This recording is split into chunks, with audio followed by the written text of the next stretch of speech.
Good morning everyone. Now we continue to question number 14. The perpendicular from A on BC of a triangle ABC intersect BC at D. BC at D पे intersect कर रहा है such that DB है वो क्या है, DB है वो क्या है 3 टाइम ऑफ CD है. In figure prove that 2 time of AB square is equal to 2 time of AC square plus BC square. ये हमें प्रूव करना है. तो question number 15 examination point of view से वेरी इंपॉर्टेंट है और ये ज़्यादातर आते हैं हमारे एग्ज़ाम में.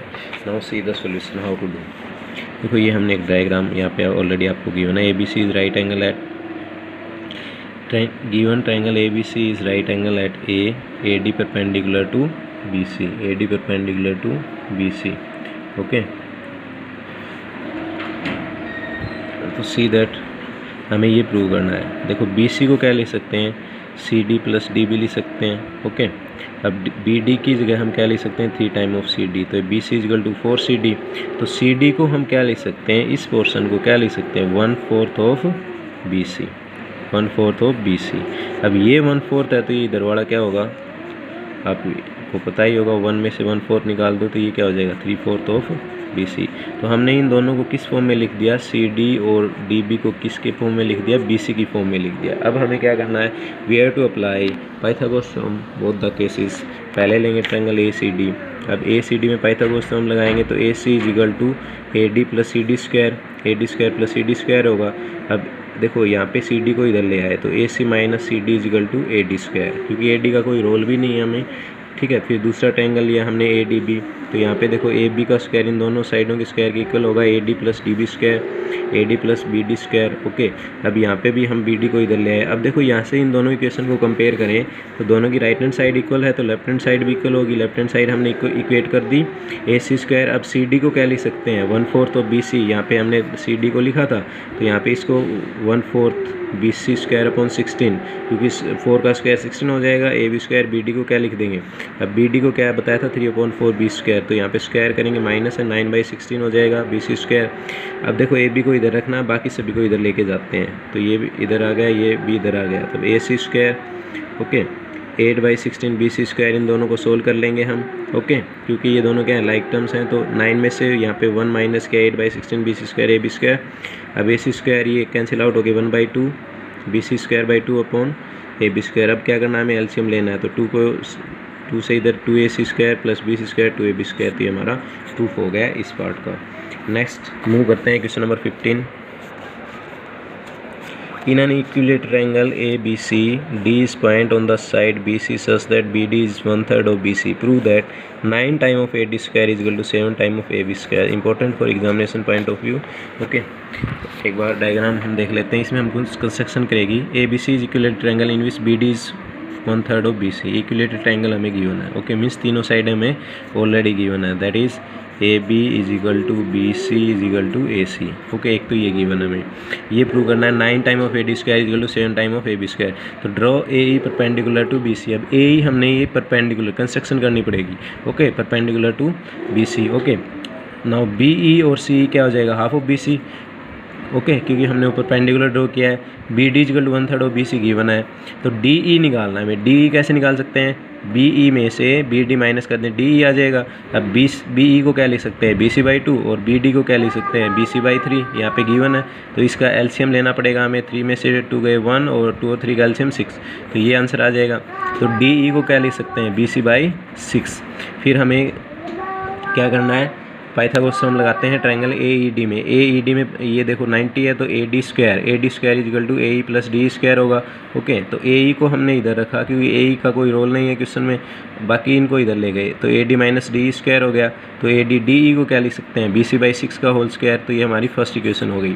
सेकेंड ट्रायंगल हमने लिया AEB. अब इसमें देखो ये सामने वाली साइड हाइपोटेन्यूस है तो AB square is equal to AE square plus BE square हो जाएगा. AE square plus BE square. AE को इधर रखा, BE को इधर ले गए. अब BE को हम क्या लिख सकते हैं, BE को क्या लिख सकते हैं, देखो यहाँ पे हमने क्या लिखा था BE को BC/2.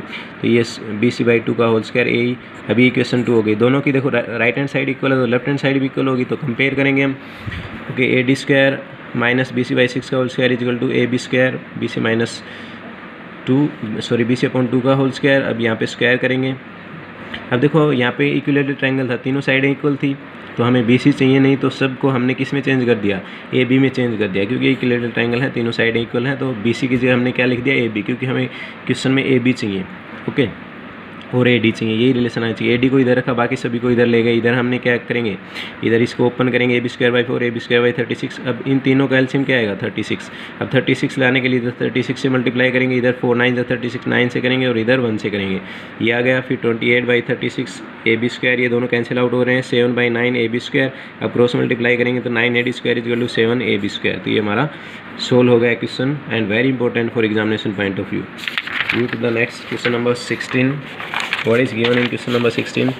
In an equilateral triangle, prove that the 3 times of square of one side is equal to 4 times the square of one of its altitude in an equilateral triangle. Okay, see that. एक बार फिर से देख लेते हैं. Prove that 3 times square of any side of equilateral triangle is equal to 4 times square of its altitude. इस side का square 4 time होगा altitude के स्क्वायर के इक्वल. ओके, तो 3 time of AB² equal to 4 time of AD². कोई भी side ले सकते हैं, क्योंकि तीनों साइडें यहाँ पे क्या है, इक्वल है. ओके, तो हमने क्या किया, एक परपेंडिकुलर यहाँ पे ड्रॉ कर लिया, BD इसकी इक्वल है, CE की इक्वल है. अब ये सभी साइडें हैं. ओके, अब देखो BD क्या होगा, हाफ ऑफ BC, और CD क्या होगा, ये भी हाफ ऑफ BC होगा, लिख सकते हैं. BD is equal to half of BC और is equal to half of AB, क्योंकि BC AB के इक्वल है, तीनों साइडें इक्वल होती हैं. तो ADB एक राइट एंगल ट्रायंगल लेंगे, ये वाला ट्रायंगल, तो AB² is equal to AD² plus BD² होगा, AD² प्लस BD को हमने क्या लिख दिया, हाफ ऑफ AB, तो AB² is equal to AD² plus AB²/4. Okay, अब इनको इधर लेके आ गए, क्योंकि ये लाइक टर्म्स हैं, AB और AB माइनस AB/4 का whole square is equal to AD². Okay, तो इसको हम सोल्व करेंगे. 3AB²/4 is equal to AD², cross multiply किया, 3AB² is equal to 4AD. Last question, tick the correct answer in triangle ABC. AB given है, AC given है, BC given है, angle B निकालना है. इंपॉर्टेंट क्वेश्चन है, MCQ में भी आ सकता है आपका 1 मार्क्स में, और पहले आ भी चुका है. तो कौन सा ट्रायंगल होगा. अब देखो इसमें हम क्या, देखो पाइथागोरस हमने पढ़ी थी, कोई लॉन्गेस्ट साइड है, जैसे 12 का स्क्वायर, AC का स्क्वायर AB और BC के स्क्वायर के इक्वल आ जाए, तो हम लिख सकते हैं कि ये राइट एंगल ट्रायंगल है. तो AC का स्क्वायर अगर हम करें तो 12 का स्क्वायर क्या होता है, 12 का square is equal to AB क्या है, AB क्या है 6√3, 6√3 का स्क्वायर प्लस BC क्या है 6 का स्क्वायर, तो 144 होता है. ये 6 का स्क्वायर 36 इंटू 3 प्लस 6 का स्क्वायर 36. ओके, तो ये देखो यहाँ पे 36 इंटू 3 क्या होता है 108 प्लस 36 क्या होता है. अब इनको ऐड करेंगे तो 144. दोनों साइड हमारी इक्वल आ गई. अब left hand side right hand side के इक्वल, और पाइथागोरस प्रूव कर रहा है, तो ये क्या होगा, राइट एंगल ट्रायंगल होगा. तो हमारा answer will be option C 90 degree. Thanks for watching.